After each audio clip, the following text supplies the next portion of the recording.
Welcome to art class. Today we're working on the second part of our landscape in which we're going to start to add details. So let me just share my screen and we'll do a quick review of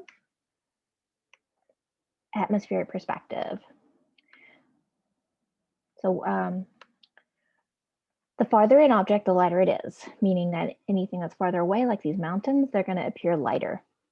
And this is really important for today, when you have details, the closer the object, like this little mountain in front, the more details it has versus, say, these mountains that are far away, they have less details. And a really simplified way of looking at this is this image here, where you can see like this tree has a lot more detail, it's bigger, and this tree is farther away, it's smaller, and it doesn't have those teeny tiny details. So how are we going to achieve that in our work? Okay, well, we're actually going to be inserting some images from the web. So say I want a tree. I'm going to look up tree, but I'm also going to include transparent or transparent background. This is really important so that it's only that way it doesn't have a background. That's the important thing. So it doesn't matter if it's black and white or colored. We're going to insert it. We are going to make sure that the background is see-through. Let's check it out. Yes, see how the space around the tree is see-through. Okay, that's how I insert an image. Obviously, it's a little bit too big. We'll worry about changing the size of it in a moment. Again, I went to insert image, search the web. I looked up tree, transparent background, and then I pulled a tree that I like. And why don't I go ahead and pull another tree, because I don't want my trees to look all exactly the same. That one's interesting. Insert. Beautiful. Also has a transparent background. Okay, so I actually want these to be just a solid color. So I'm going to go to, pardon me, make my toolbar smaller. There we go, format options. I'm gonna go to recolor and I'm gonna choose just the black option, black and white option. Do they have solid black? Beautiful. Can I make it solid black? The grayscale, or I can pick a color from my artwork. Is that it? Get to. Sure.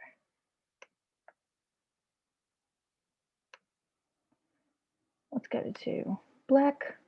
Yeah, I'm just gonna make it solid black, and we're gonna go adjustments. Which way do I go? I always forget which way to go. Brightness, take it all the way down. There we go. So you're gonna set recolor to grayscale and take the brightness all the way down. Let's see that again on this one. Okay, click on your tree, go to format options.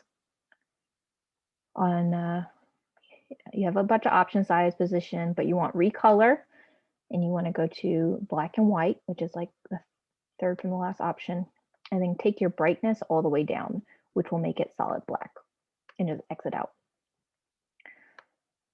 Okay. So there we go. We inserted images with a transparent background and we formatted them to be black. This is probably a great time to pause this video and go do this step and then come back when you have one or two trees that are completely black. Beautiful. All right, so now we need to adjust the size, whereas if it's far away, it's smaller, and if it's up close, it's big. So let's put this tree here. Even on this big tree, it's still super tall. So I'm just going to resize it until it kind of looks nice and looks like it fits onto this front hill. Beautiful. I don't have to have them on the same plane. All right, now I probably want more than just two trees in my work, so I'm going to click on a tree and use Control D to duplicate it. And I'm going to put it elsewhere. I'm going to repeat it. It's okay. I can put it lower. Like it's okay if my branch goes lower so that I can have some more options. There we go. That looks nice. I can decide if that's enough trees or if that's too many. And let's say I want some trees coming off right here. Lots of trees right there. So I can duplicate it. But this tree is way too big now. I'm going to make it a lot smaller because this is far off in the distance.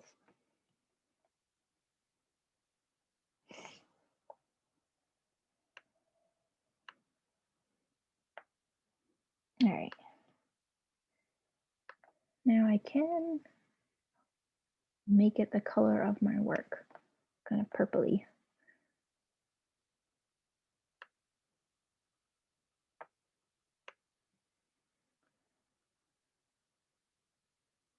Wait, what? I feel like I messed with it. Let's try that one.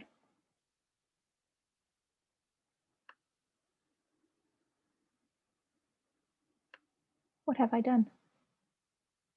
Okay, I'm just gonna delete that. I don't know why it's gray, and try again. Duplicate.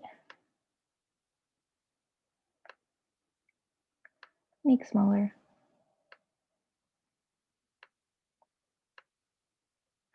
And then I want it to be lighter.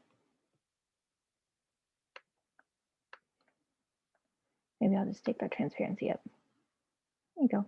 I can just make it transparent.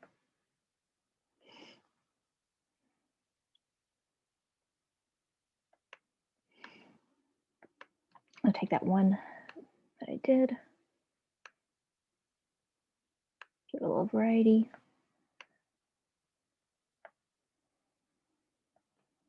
Beautiful. Let's say I want a tree that has a reflection in the water. Duplicate this one. Make it a little bit transparent, like 50%. We'll need to resize it. It's way too big. So if you want the tree to look like it's reflecting in the water, just line it up on the edge of the water. Then still into format options, close out recolor and adjustments, you can add a reflection and it will literally look like it's reflected in the water, which is nice. And you can adjust the transparency to make it lighter. That's really nice. So literally it's just, come put one down here. So if you've got water, add the reflection.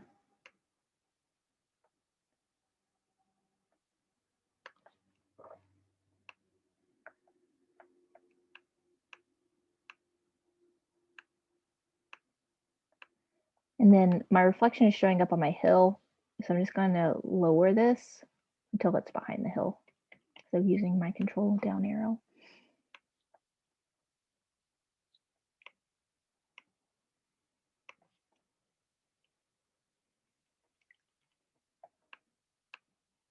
Oops, put it too low.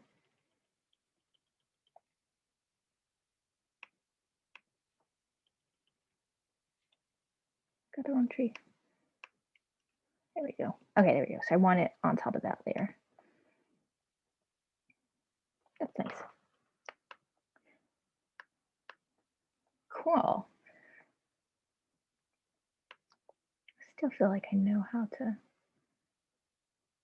I'm gonna make this solid. I really want to make this the same color as one of my pinks. I'm trying to remember how to do that.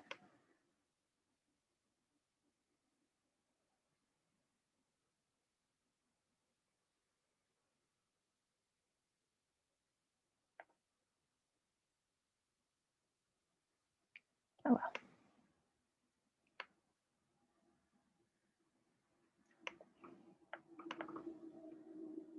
I think I can achieve what I want through recolor. I'm just gonna try and select a color that is close to my work. Like pink is pretty close.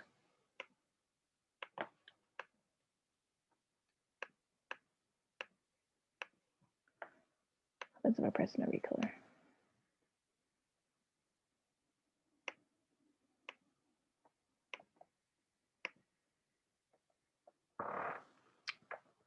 And of course I can have trees over here, but my main key is that if I have a tree, I need to make sure it's smaller over here.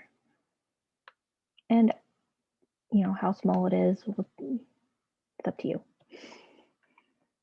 Get the reflection, but there may be other things that you want to add, like clouds.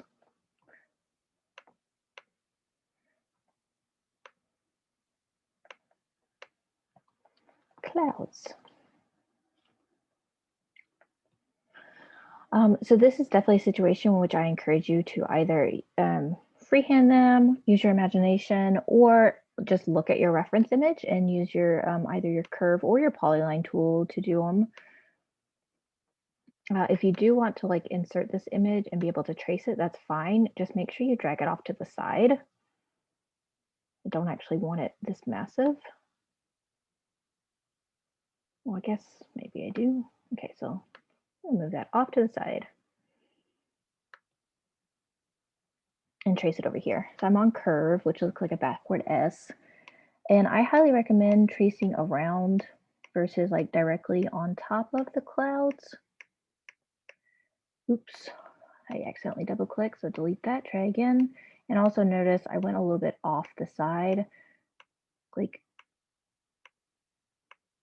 no one will like ever know if you did not trace every single teeny tiny one. I'm having some issues tracing it at this distance, so I'm going to increase to 100% to be able to trace around this better. My general rule is if I go to black line twice, I need to zoom in.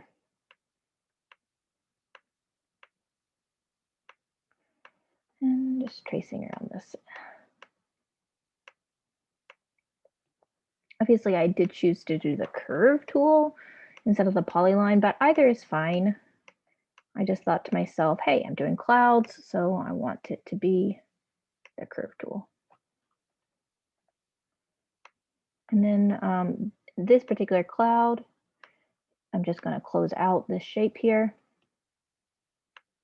And I'm going to pull it back over here. I want my clouds to be up in my sky here, but I really am not going to see all of them.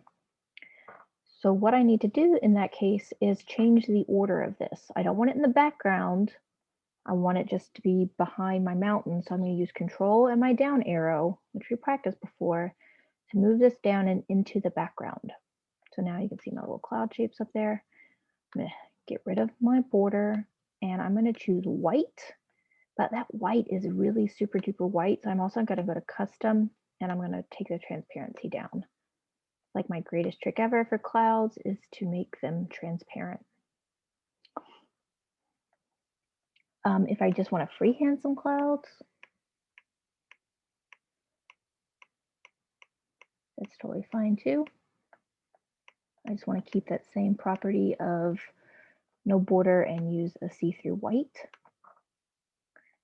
And if I want it to be behind my mountains, then I can use my Control down to place it back there, like so. That looks super nice.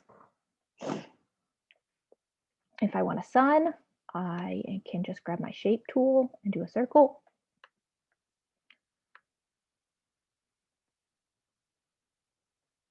Please don't make it yellow.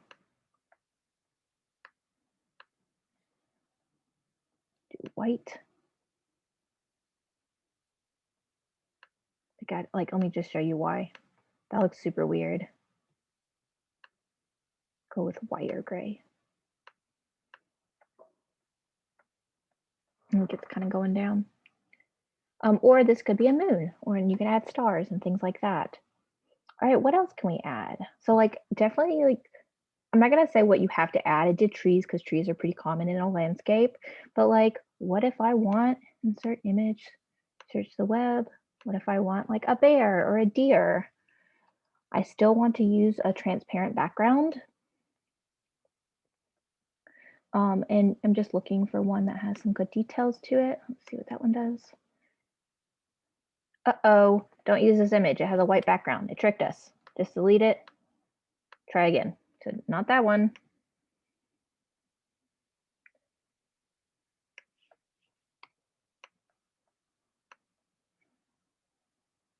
There we go. See how this one has a solid background?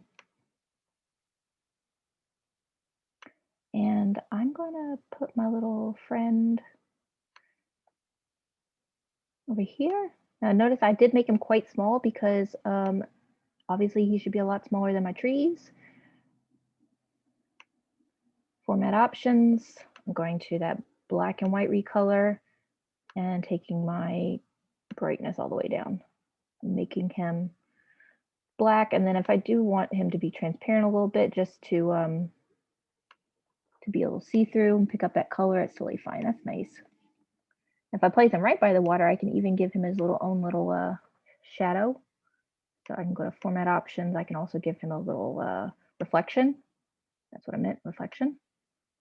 So he's like, you can see him in the water, which is super cute. So like animals are great to add. Of course, if I had, if I wanted this guy to be on this hill, I'd probably make him a lot bigger. Insert image, I might want some birds. Birds. Again, I want a transparent background. And I usually try to find flying birds. That's delightful. It's a lot.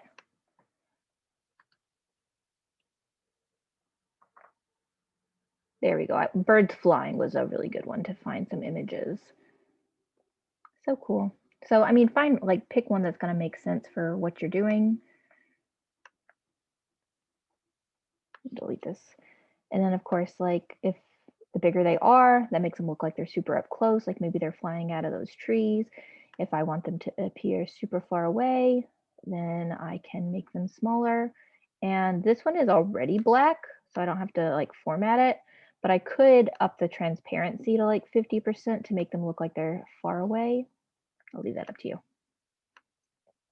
So I'm really excited to see what you do in terms of like what you add. Again, don't worry if things go off the page. Don't care about that at all. But what I'm looking for is whatever you choose to include to make your work interesting is that if it's up close, it is larger and has more details. And if it is far away, it is smaller.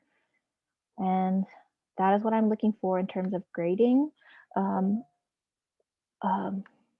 Let's set a minimum here. Let's say you have to have a minimum of 5 objects. And that includes things like clouds, trees, animals, birds, like houses, whatever you want to add. And like whatever is going to make your work look the best. So minimum of 5 objects is to show me that you understand this concept. And I hope you have fun creating. This is all really just like playing around and seeing what you think is best now. And I cannot wait to see your individual contributions. All right, I'll stop sharing my screen. Thank you for coming to art class, and I'll see you next week.